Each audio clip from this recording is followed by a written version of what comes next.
মৃত্যুর আগে সব মানুষেরই অনুশোচনা হয়, মানে রিগ্রেটস হয়।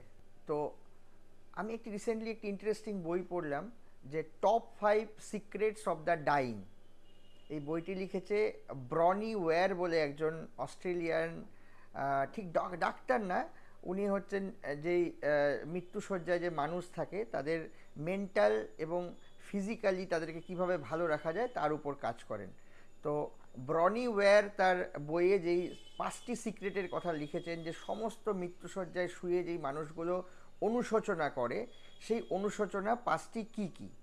তো উনি প্রথম অনুশোচনা যেটা বলেছেন সেটা হলো যে বেশিরভাগ মৃত্যুশয্যায় মানুষ অনুশোচনা করে যে জীবনটা যদি নিজের মতো করে বাঁচতে পারতাম, মানে যদি আপনি জীবনে এমন কাজ আমরা করতে পারতাম যে যেগুলো নিজের মন চাইতো করতে।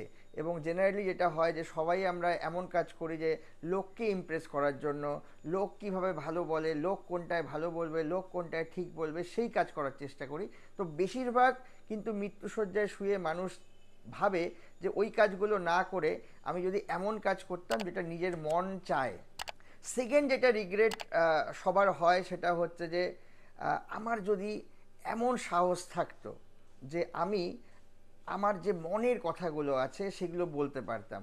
তো বেশিরভাগ সময়ই দেখা যায় যে আমাদের মনে যে কথাগুলো আসে সেই কথাগুলো কিন্তু আমরা বাইরে বলতে পারি না। তার প্রথম কারণ যে আমাদের এনাফ সাহস থাকে না। তো মৃত্যুশয্যায় মানুষ কিন্তু এটাও রিগ্রেট করে যে কিভাবে করে আমি যদি একটু সাহসী হতাম তাহলে এই মনের কথাগুলো বলতে পারতাম। থার্ড যেটা ইম্পর্টেন্ট পয়েন্ট সেটা হচ্ছে যে সবাই রিগ্রেট করে যে একটু আমি কাইন্ডনেস নিয়ে, দয়া মায়া নিয়ে বাঁচতে পারতাম এবং বন্ধুদের সাথে আরও বেশি করে টাইম স্পেন্ড করতে পারতাম। হ্যাঁ, আপনি ঠিক শুনছেন যে আমরা বন্ধুদের সাথে যে টাইম স্পেন্ড করি সেটাই কিন্তু জীবনের সবচেয়ে ভালো এবং মূল্যবান টাইম।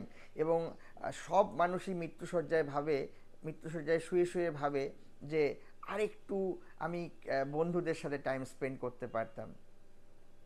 4 নম্বর যেটা পয়েন্ট সেটা হলো যে এটাও খুব ইম্পর্টেন্ট, যে সবাই আমরা যখন আমরা আমাদের প্রাইমে থাকি, মানে কম বয়স থাকে, তখন আমরা আমাদের ক্যারিয়ার, আমাদের লাইফ নিয়ে চিন্তায় থাকি, কিন্তু আমরা সুখ নিয়ে, হ্যাপিনেস নিয়ে কিন্তু কেউ ভাবি না।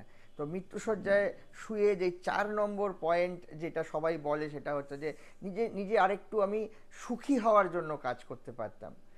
আর যেই 5 নাম্বার যেই পয়েন্টটা সেটা হলো খুব ইম্পর্টেন্ট, যে আমরা সবাই মৃত্যুশয্যায় শুয়ে সবার যেটা অনুশোচনা হয় সেটা হলো যে আমি যদি আরেকটু হার্ড ওয়ার্ক করতে পারতাম, আরেকটু যদি পরিশ্রম করতে পারতাম লাইফে।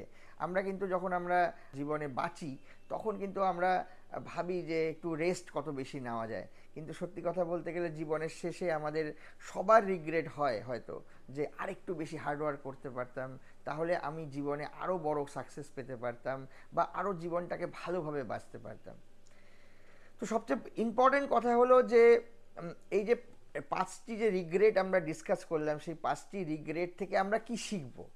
এই 5টি রিগ্রেট থেকে আমরা সেটাই শিখব যে এভাবে করে আমরা লাইফটা যদি লিড করতে পারি, এই 5টি মিস্টেক যদি আমরা জীবনে না করি, তাহলে কিন্তু আমাদের রিগ্রেটস হবে না, আমাদের অনুশোচনা হবে না। যখন আমরা মৃত্যুকে দেখব বা মৃত্যুকে খুব কাছ থেকে আমরা বুঝবো যে এরপরেই আমাদের মৃত্যু হবে, এবং মৃত্যুশয্যায় শুয়ে শুয়ে আমরা জীবনে একটা স্যাটিসফাইং ফিলিং, একটা দারুণ আনন্দের ফিলিং নিয়ে আমরা মৃত্যুবরণ করতে পারবো।